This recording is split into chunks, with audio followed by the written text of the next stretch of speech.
Hello আমার প্রিয় শিক্ষার্থীরা, আজকে আমি তোমাদের সঙ্গে জিওগ্রাফি ফার্স্ট সামারটিভের অতি গুরুত্বপূর্ণ কয়েকটি প্রশ্ন উত্তর নিয়ে আলোচনা করছি, যা রেডি করলে তোমরা ফার্স্ট সামারটিভের কমন নিশ্চিত পাবে। সব প্রশ্নের উত্তর এখানে রেডি করা আছে, তোমরা শুধু একবার এই প্রশ্নগুলি দেখে নাও। সম্পদ কি অথবা জিমারম্যান সম্পদের কি সংজ্ঞা দেন? উত্তর: জিমারম্যানের মতে সম্পদ কোনো বস্তু বা পদার্থ নয়। কোনো বস্তু বা পদার্থ যে কাজ করে বা সেই বস্তুর মধ্যে যে কাজ করার শক্তি রয়েছে তাই হলো সম্পদ। অর্থাৎ সম্পদ হলো পদার্থের সেই কাম্য শক্তি যা মানুষের অভাব ও চাহিদা মেটায়, যেমন কয়লা, খনিজ তেল বিবিধ কাজে ব্যবহার করা হয় বলে তা সম্পদ।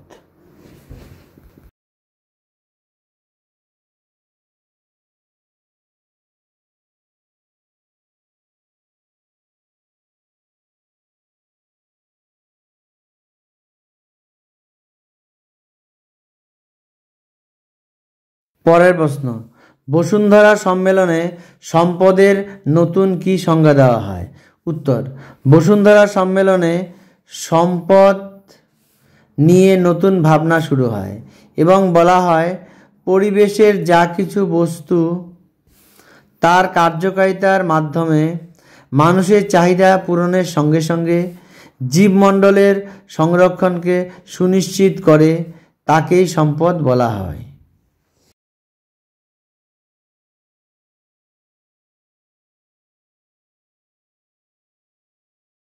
পরের প্রশ্ন: সম্পদের প্রধান বৈশিষ্ট্যগুলি কি কি? উত্তর: সম্পদের প্রধান বৈশিষ্ট্যগুলি হলো, 1 নম্বর দিয়ে লিখবে সম্পদের উপযোগিতা বা অভাব মোচনের ক্ষমতা থাকবে, 1-এর নিচে লিখবে 2 নম্বর দিয়ে সম্পদের কার্যকারিতা থাকবে, 2-এর নিচে লিখবে 3 নম্বর সম্পদ সর্বত্র গ্রহণযোগ্য হবে, 3-এর নিচে 4 নম্বর দিয়ে লিখবে সম্পদের চাহিদা থাকবে ইত্যাদি। সম্পদ সৃষ্টির উপাদানগুলি কি কি? 1 নম্বর প্রকৃতি, 2 নম্বর মানুষ ও 3 নম্বর সংস্কৃতি। এই 3টি উপাদানের পারস্পরিক ক্রিয়ায় সম্পদ সৃষ্টি হয়।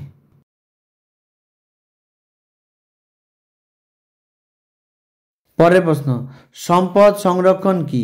উত্তর: দীর্ঘস্থায়ী উন্নয়ন ও ভবিষ্যৎ প্রজন্মের জন্য চাহিদা পূরণের লক্ষ্যে সম্পদের যথোপযুক্ত ও বিজ্ঞানসম্মত ব্যবহার হলো সম্পদ সংরক্ষণ। খনিজ সম্পদ কি?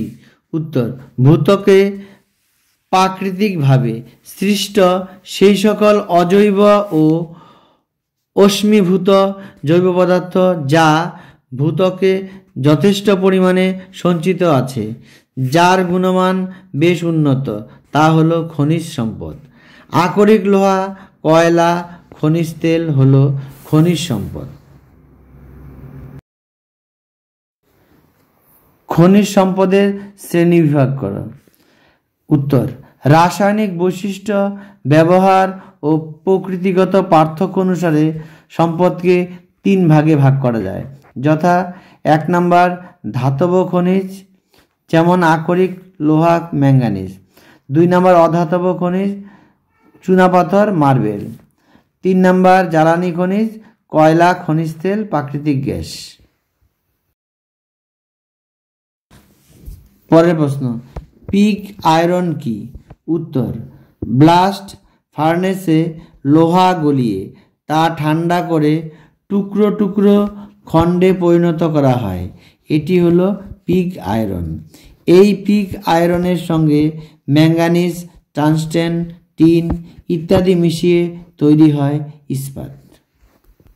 পরের প্রশ্ন: আকরিক লোহার শ্রেণী বিভাগ করো। উত্তর: আকরিক লোহাকে 4 ভাগে ভাগ করা যায়, যথা 1 নম্বর ম্যাগনেটাইট, 2 নম্বর হেমাটাইট, 3 নম্বর লিমোনাইট এবং 4 নম্বর সিডেরাইট। পরের প্রশ্ন: ভারতের লৌহ রপ্তানি বন্দরগুলি কি কি? উত্তর: উড়িষ্যা পারাদ্বীপ, অন্ধ্রপ্রদেশের বিশাখাপত্তনম, গোয়ার মারমাগাঁও প্রভৃতি হলো ভারতের লৌহ ইস্পাত বন্দর। পরের প্রশ্ন, ভারত থেকে কোন কোন দেশে লোহা রপ্তানি হয়? উত্তর, চীন, জাপান, নেদারল্যান্ড, দক্ষিণ কোরিয়া প্রভৃতি দেশে ভারত আকরিক লোহা রপ্তানি করে। পরের প্রশ্ন, কয়লাকে ব্ল্যাক ডায়মন্ড বা কালো হিরে বলে কেন? উত্তর, বিদ্যুৎ ও জ্বালানির প্রাচীন উৎস হলো কয়লা। কয়লা থেকে পাওয়া যায় নানাবিধ উপজাত দ্রব্য। বহুবিধ ব্যবহার ও গুরুত্বের কারণে এটিকে বলা হয় ব্ল্যাক ডায়মন্ড বা কালো হিরে। পরের প্রশ্ন, কোক কয়লা কি এবং এটি কি কাজে ব্যবহার করা হয়? উত্তর, কোক ওভেনে অক্সিজেনের অনুপস্থিতিতে 1000 ডিগ্রি থেকে 1100 ডিগ্রি সেন্টিগ্রেড উষ্ণতায় কয়লাকে তরলে পরিণত করে তা থেকে ময়লা ও বর্জ্য পদার্থ বার করে ছোট ছোট খণ্ডে পরিণত করা হয়। এটি হলো কোক কয়লা। কোক কয়লা লৌহ ইস্পাত শিল্পে লোহা গলানোর কাজে ব্যবহার করা হয়।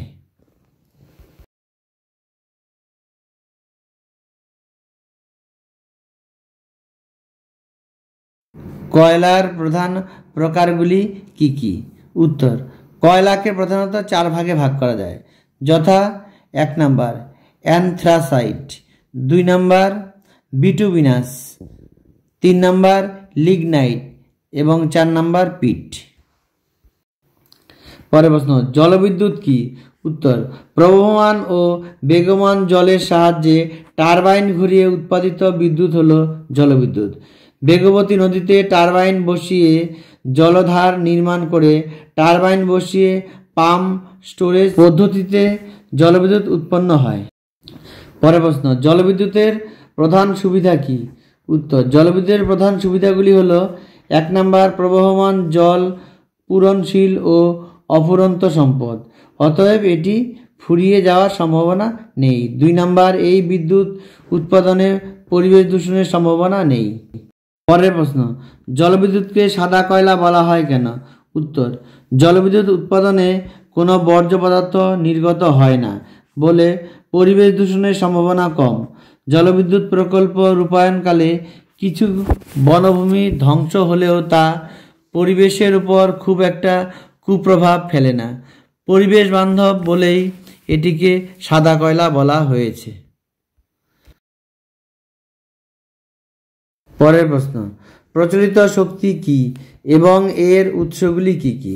উত্তর, যে সকল উৎস থেকে দীর্ঘকাল ধরে শক্তি আহরণ করা হচ্ছে সেগুলি হলো প্রচলিত শক্তি, যেমন জলবিদ্যুৎ, 2 নম্বর কয়লা, 3 নম্বর ডিজেল, 4 নম্বর প্রাকৃতিক গ্যাস, 5 নম্বর পারমাণবিক বিদ্যুৎ প্রভৃতি হলো প্রচলিত শক্তির উৎস।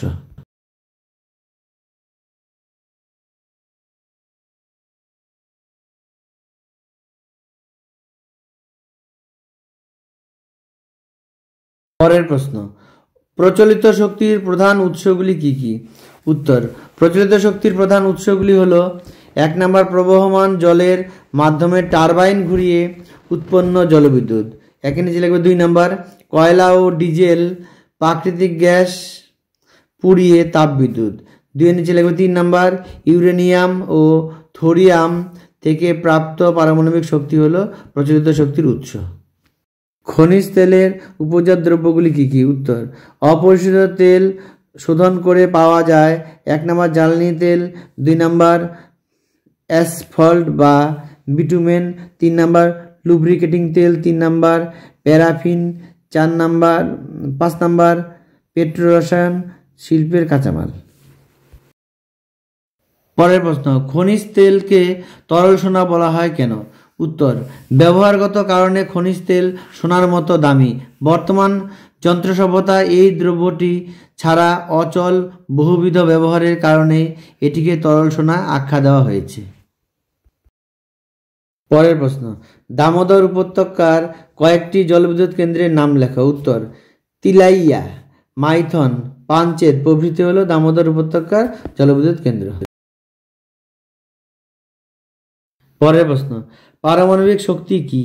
উত্তর, পদার্থের পরমাণুর নিউক্লিয়াকে বিভাজন ঘটিয়ে উৎপাদিত বিদ্যুৎ হলো পারমাণবিক বিদ্যুৎ।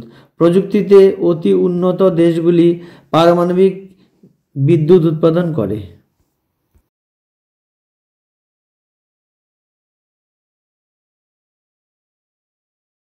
প্রশ্ন, পারমাণবিক বিদ্যুৎ উৎপাদনে কোন কোন কাঁচামালের দরকার হয়? উত্তর, ইউরেনিয়াম, থোরিয়াম, প্লুটোনিয়াম, বেরিলিয়াম প্রভৃতি খনিজ হলো পারমাণবিক বিদ্যুৎ উৎপাদনের কাঁচামাল। এছাড়া প্রয়োজন হয় প্রচুর ভারী জল। পরের প্রশ্ন, অপ্রচলিত শক্তি কি? উত্তর, যে সকল পূরণশীল ও অফুরন্ত শক্তির উৎসগুলি থেকে বর্তমানে বিদ্যুৎ উৎপাদন কম এবং ভবিষ্যতে বিদ্যুৎ উৎপাদনের সম্ভাবনা প্রচুর, সেই শক্তিগুলিকে অপ্রচলিত শক্তি বলা হয়। পরের প্রশ্ন, অপ্রচলিত শক্তির উৎসগুলি কি কি? উত্তর, অপ্রচলিত শক্তির উৎসগুলি হলো 1 নম্বর সৌরশক্তি, 2 নম্বর বায়ুশক্তি, 3 নম্বর ভূতাপ শক্তি, 4 নম্বর সমুদ্র তরঙ্গ, 5 নম্বর জোয়ার ভাটা, 6 নম্বর ক্ষুদ্র জলবিদ্যুৎ কেন্দ্র, 7 নম্বর সমুদ্র জলের উষ্ণতার তারতম্য প্রভৃতি হলো অপ্রচলিত শক্তির উৎস।